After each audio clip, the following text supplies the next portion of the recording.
এখন ক্রাইমের যে সত্য ঘটনাটা শুরু করছি সেটা রাজস্থানের জয়পুরের চাকসু নামের একটা এরিয়া। সেখানকার একটা ক্রাইমের সত্য ঘটনা। ঘটনাটা ঘটেছিল 11ই ডিসেম্বর 2019 সালে। চাকসু একটা ছোট্ট এরিয়া। সেখানে দুটো ফ্যামিলি থাকতো, মিডল ক্লাস ফ্যামিলি। দুই ফ্যামিলিরই একটা করে সন্তান ছিল। দুই ফ্যামিলির দুই মেয়ে বেস্ট ফ্রেন্ডস। একই সরকারি স্কুলে তারা পড়ে, 8 ক্লাসের ছাত্রী। একটা মেয়ের বয়স 13 বছর আর তার বেস্ট ফ্রেন্ডের বয়স 12 বছর। ঘটনার দিন স্কুল থেকে আসার পরে 13 বছরের যে মেয়েটা, এই গল্প বলার সময় আরো একটা কথা বলে রাখি, যেটা হচ্ছে যে যাদের ব্যাপারে এই ঘটনাটা, যে দুজন মেয়ে এই ঘটনার সাথে জড়িয়ে রয়েছে দুজনেই নাবালিকা। একজনের বয়স 12, একজনের বয়স 13। সেই জন্য তাদের নামটা বলা যাবে না। চেষ্টা করব যে দুজনের নাম না বলেও কিভাবে এই ঘটনাটা খুব ভালোভাবে বোঝানো যায়। 13 বছরের যে মেয়েটা স্কুল থেকে বাড়ি ফিরে আসে, মা তাকে খাবার দেয়। সে দুপুরের খাওয়া দাওয়া সেরে 2টোর সময় মাকে বলে যে আমি একটু বান্ধবীর বাড়ি থেকে ঘুরে আসছি। 12 বছরের যে বান্ধবী, তার বাড়ি সে যাচ্ছিল। মা কিন্তু তাকে বলে যে দুপুর বেলা কেন, বিকেলে গিয়ে দেখা করলেই হলো। কিন্তু দুই ফ্যামিলি জানতো যে মেয়ে দুটোর মধ্যে খুব বন্ধুত্ব। যখন ইচ্ছা তারা পরস্পরের বাড়িতে যায়, যখন ইচ্ছা তারা ঘন্টার পর ঘন্টা একসাথে খেলাধুলা করে, একসাথে স্কুল যায়, একসাথে স্কুল থেকে বাড়ি ফেরে। যেমন বন্ধুত্ব তেমন দুজনের মধ্যে ঝামেলাও চলে। মাঝে মাঝেই তারা ঝগড়া করে, আবার তারা পরক্ষণে ভাবও করে ফেলে।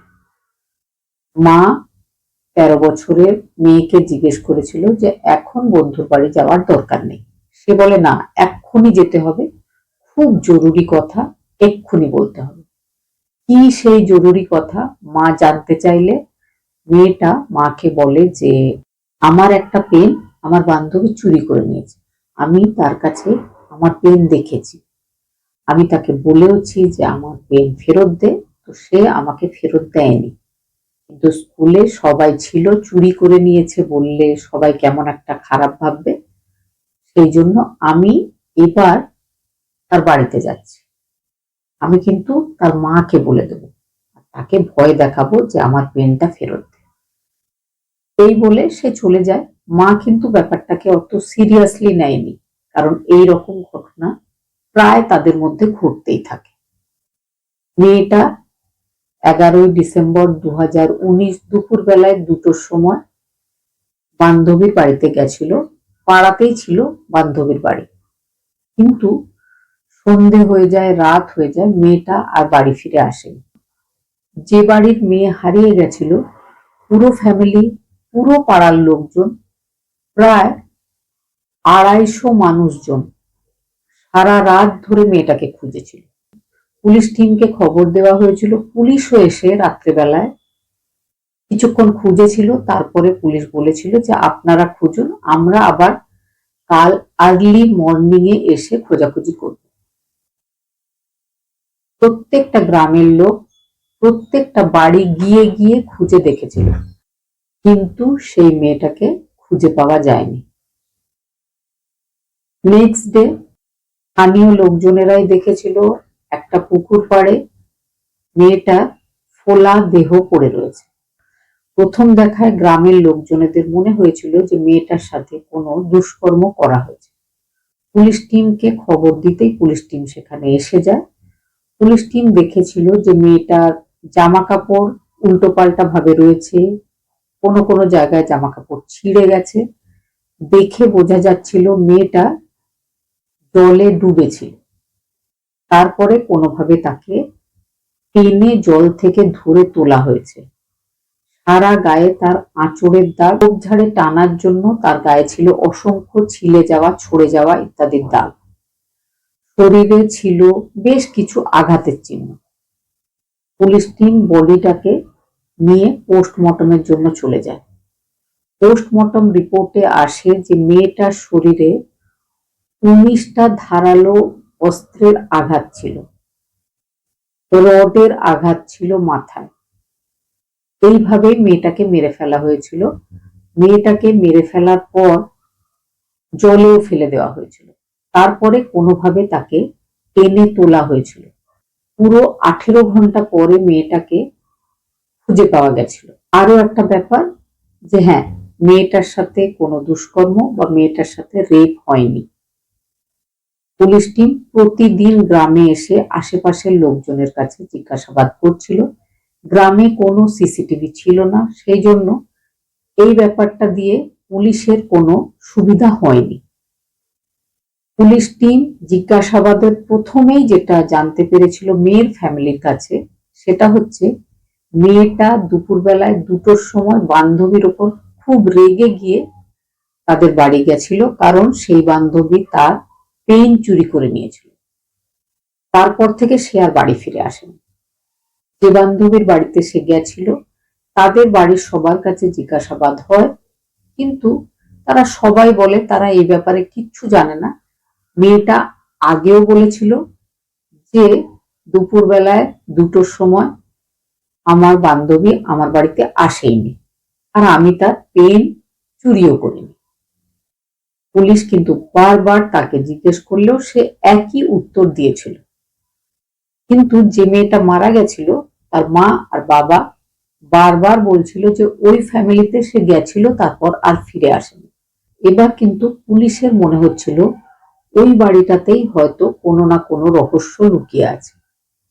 বাড়ির প্রত্যেকটা জিনিস সরিয়ে নড়িয়ে সার্চ করা হয়। ওই বাড়িতে একটা গরু রাখার জায়গা ছিল, গরু আর ছাগল থাকতো তাতে। তার ঠিক পাশেই একটা ছোট্ট ঘরে ছিল কিছু খাবার দাবার রাখা। খাবার দাবার বলতে গরুর খাবার রাখা হতো একটা পাশেই ঘরে। সেই ঘরটা যখন সার্চ করা হয় সেখানে একটা ছোট্ট কানের দুল পাওয়া যায়, যে দুলটা যে মেয়েটা মারা গেছিল তার কানের দুল বলেই পুলিশ টিম জানতে পেরেছিল সেই মেয়েটার মায়ের আর বাবার কাছ থেকে। এবার এই মেয়েটাকে আর তার ফ্যামিলিকে যখন জিজ্ঞেস করা হয় যে তার ব্যাপারে তোমরা কিছুই জানো না, তার কানের এই সোনার দুলটা তোমাদের গোয়ালের পাশের ঘরে কিভাবে এলো, তখন তাদের কাছে আর কোনো উত্তর ছিল না।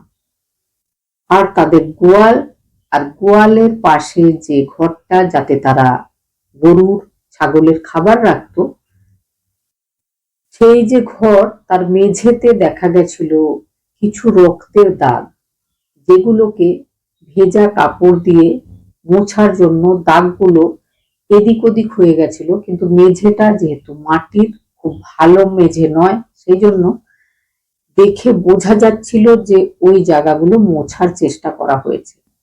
এবার ওই 12 বছরের মেয়ে, তাকে খুব একটা বেশি জিজ্ঞাসাবাদ করার অনুমতি যেহেতু আমাদের ভারতীয় আইনে নেই, সেই জন্য তার বাবাকে আর তার মাকে অ্যারেস্ট করে নিয়ে গিয়ে জিজ্ঞাসাবাদ হয়।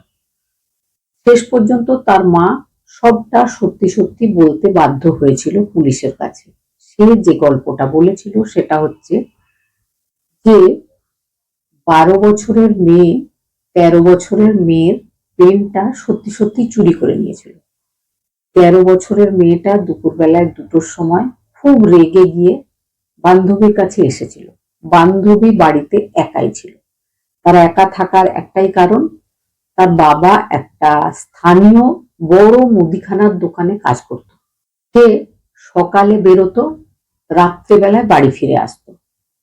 দুপুর বেলায়ও সে বাড়ি আসতো না, সে সকালবেলাতেই সঙ্গে খাবার নিয়ে চলে যেত। আর সেই বান্ধবীর যে মা, সেও ডেলি লেবারের কাজ করত। সেও সকালবেলায় বেরিয়ে যেত, সন্ধে নাগাদ বাড়ি ফিরে আসতো।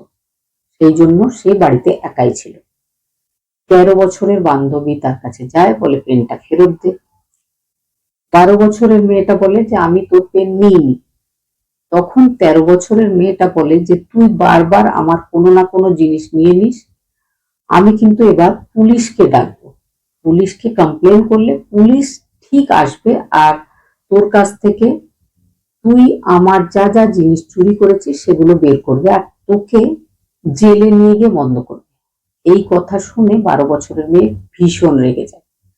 সে পাশেই রাখা ছিল একটা লোহার রড, সেটা দিয়ে জোরে আঘাত করে 13 বছরের বান্ধবীর মাথায়। বান্ধবী অজ্ঞান হয়ে মেঝেতে পড়ে যায়। এবার 12 বছরের মেয়ে ভয় পেয়ে যায়, এ তো অজ্ঞান হয়ে গেছে, যখন এই জ্ঞান ফিরবে তখন কিন্তু সত্যি সত্যি এ পুলিশকে সব বলে দেবে, তাহলে পুলিশ আমাকে ধরে নিয়ে চলে যাবে আর পাড়ার সবাই জেনে ফেলবে যে আমি এর পেন বা অনেকের অনেক কিছু চুরি করি। তাহলে এ এখন অজ্ঞান আছে, এই অবস্থাতেই তাকে এত আঘাত করতে হবে যে এ মারা যাবে।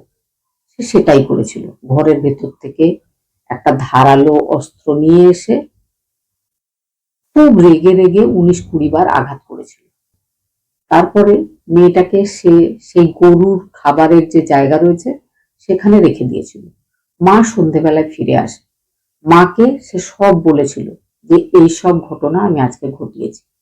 মা বলে যে সব লোক তো বুঝে ফেলবে, তাহলে একটা কাজ করতে হবে। তাদের কাছে সেই গরুর খাবার রাখার ঘরে বস্তা ছিল, সেই বস্তায় মেয়েটাকে ঢোকায়, ভালোভাবে প্যাকিং করে। এদিকে মেয়েটা হারিয়ে গেছে, বাড়ির লোকজনরা রাতে খোঁজাখুঁজি করছে। মা আর মেয়ে ওই বস্তাটাকে পুকুর পাড়ে নিয়ে গিয়ে বড় পাথর বস্তার ভেতরে দিয়ে মুখ বেঁধে সেটাকে জলে ফেলে দেয়, সেটা ডুবেও যায়। তারপরে নর্মাল নিজের বাড়িতে চলে আসে। যে দলটা সেই 13 বছরের নিখোঁজ মেয়েকে খোঁজাখুঁজি করছিল তারা তাদের বাড়িতেও বারবার জিজ্ঞেস করতে আসে, দুপুরবেলায় 2টোর সময় সে মেয়েটা তোমার বাড়ি এসেছিল, সে কই?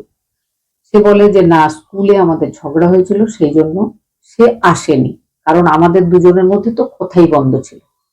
আমি সেই স্কুলেই তাকে শেষবার দেখেছিলাম, তারপর আর দেখিনি। সারা পাড়ার লোক খুঁজতে থাকে, মেয়েটাকে খুঁজে পাওয়া যায় না, কারণ মেয়েটা বেঁচেই ছিল না। মা আর মেয়ে দুজনে মিলে এই ঘটনা ঘটিয়ে ফেলেছিল। এবার রাত্রেবেলায় বাবা আসে। মা আর মেয়ে দুজনেরই মন খারাপ যে তারা যে ঘটনা ঘটিয়ে ফেলেছে যদি কেউ জানতে পারে তাহলে কি হবে। মা কিন্তু রান্না করে, বাবা আসে, বাবাকে খাবার দেওয়া হয়, সবাই যে যার মতো শুয়ে পড়ে। মায়ের কিন্তু ঘুম আসছে না। রাত্রেবেলায় 2টোর সময় বাবাকে সে সব ঘটনা বলে। বাবার মন খুব খারাপ হয়, বাবার মনে হয় যে মেয়ে খুব খারাপ কাজ করেছে, ভগবান কখনো তাকে মাফ করবেন না। তবে যাকে মেরে ফেলা হয়েছে তাকে ওইভাবে জলে ফেলে দিলে তার আত্মা কখনো শান্তি পাবে না।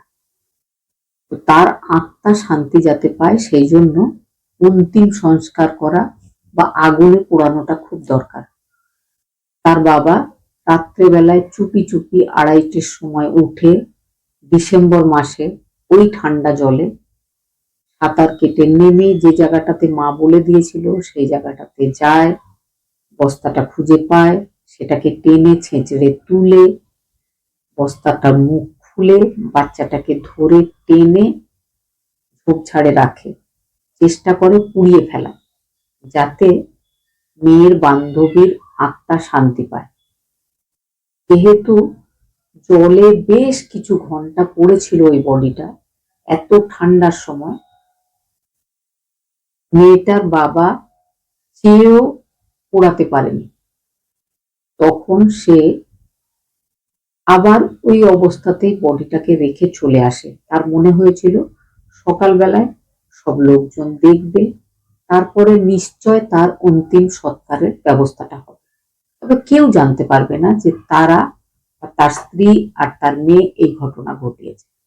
সে বাড়ি চলে আসে, কিন্তু শেষ রক্ষা হয়নি। পরবর্তীতে পুরো ব্যাপারটা সবার সামনে চলে এসেছে।